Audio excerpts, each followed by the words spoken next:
Il n'y avait pas meilleure manière de mettre en scène son suicide politique, désormais définitif, que d'avoir hâte de se faire passer pour un opposant radical du président de la République dont il était, il y a peu, le principal adulateur. C'est un Jean-Marc Cabin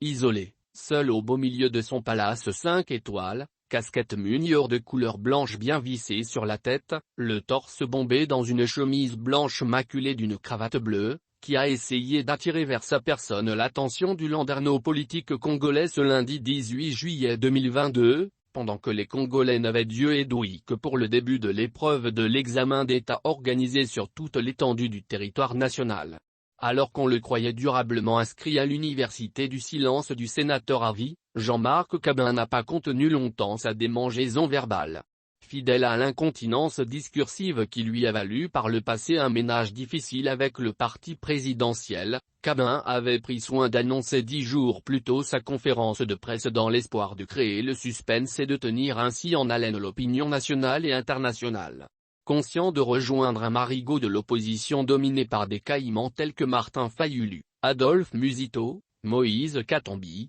Joseph Kabila ou Ramazani Chadari, Jean-Marc Cabin a choisi de se positionner dans la radicalité et l'excès afin de devenir audible. Pour convaincre sur sa mue, rien de mieux que de dévoiler quelques secrets d'alcôve en guise de repentir. Je suis déçu de vous annoncer que le régime Tshisekedi a décidé de mettre en péril la périodicité, la sincérité et la transparence des élections en préparant le glissement ainsi qu'en orchestrant une fraude massive aux prochaines élections. Le peuple est en face d'un régime irresponsable composé des jouisseurs. Un disque déjà rayé, embouché sans convaincre par ceux qui sont censés décerner à Cabin un certificat d'opposant. Comment croire celui qui était l'avant-veille le porte-étendard zélé de l'union sacrée de la nation au nom de laquelle il promettait au chef de l'État une majorité d'avantages confortables d'au moins 400 députés aux futures législatives. L'originaire de Louisa qui s'était fait passer pour un Katangais pour bénéficier des faveurs de feu Dr Étienne Tshisekedi ou Mulomba aurait-il subi une métampsychose subite depuis qu'il s'est fait harakiri en multipliant des frasques,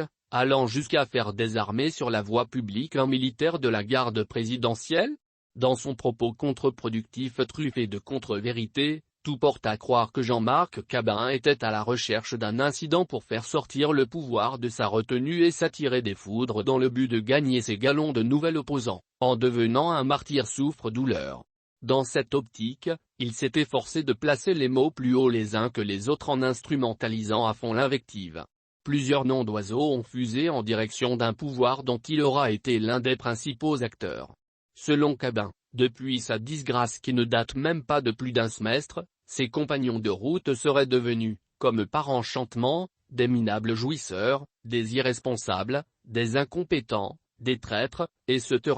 Même les caricaturistes les plus satiriques connaissent les vertus de la modération et savent mettre de l'eau dans leur vin, s'est insurgé un ancien membre de décision finale cette secte politique que Cabin avait mis à jour quand il assumait l'intérim du président de l'UD. Excessif à souhait, Jean-Marc Cabin ne s'est pas contenté de n'être qu'un distributeur automatique d'anathèmes. En vue de mieux pousser la justice à l'accuser d'offense au chef de l'État pour le remettre par le fait même au cœur du jeu politique, celui à qui le président Félix Tshisekedi avait légué gracieusement ses prérogatives lui conférées par le Congrès de l'UD ne s'est pas privé de porter des coups en dessous de la ceinture à l'autorité suprême. La reconnaissance n'étant pas de ce monde, l'ancien pensionnaire de Kamina fait roi dans la capitale grâce à l'entre-gens du président Félix Tshisekedi ne s'est pas embarrassé des fleurets mouchetés pour qualifier un président de la République au front de jouisseur sans vision qu'il faut chasser du pouvoir en 2023. Pince sans rire, Cabin croit pouvoir convaincre en persiflant à tout va. Malgré la situation sociale difficile, le président de la République se la coule douce chaque veille quand, a-t-il osé affirmer, comme s'il avait fait copain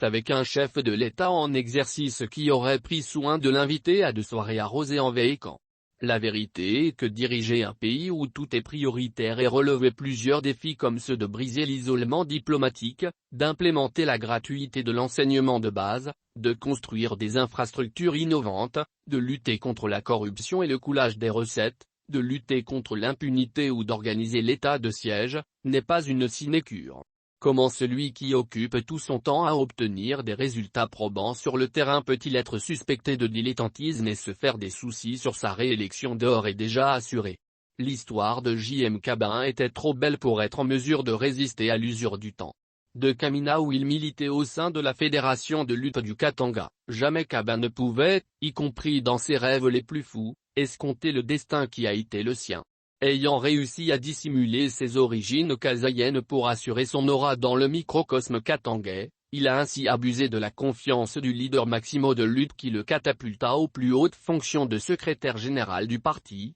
au plus fort de la lutte acharnée contre le régime Kabila agonisant. Tombé comme un cheveu dans la soupe dans une ville de Kinshasa qu'il ne connaissait guère, Cabin fut pris sous l'aile de l'alors secrétaire national de lutte chargé des relations extérieures, Félix Tshisekedi Tshilombo, qui lui mit les pieds à l'étrier. Devenu président de lutte à la faveur d'une élection transparente organisée par le deuxième congrès de lutte, le président Félix Tshisekedi maintient Cabin au poste de secrétaire général avant de lui laisser la haute direction du parti lorsque la magistrature suprême avait enfin souri au candidat présenté par le parti de feu Étienne Tshisekedi, au terme de 37 longues années d'opposition.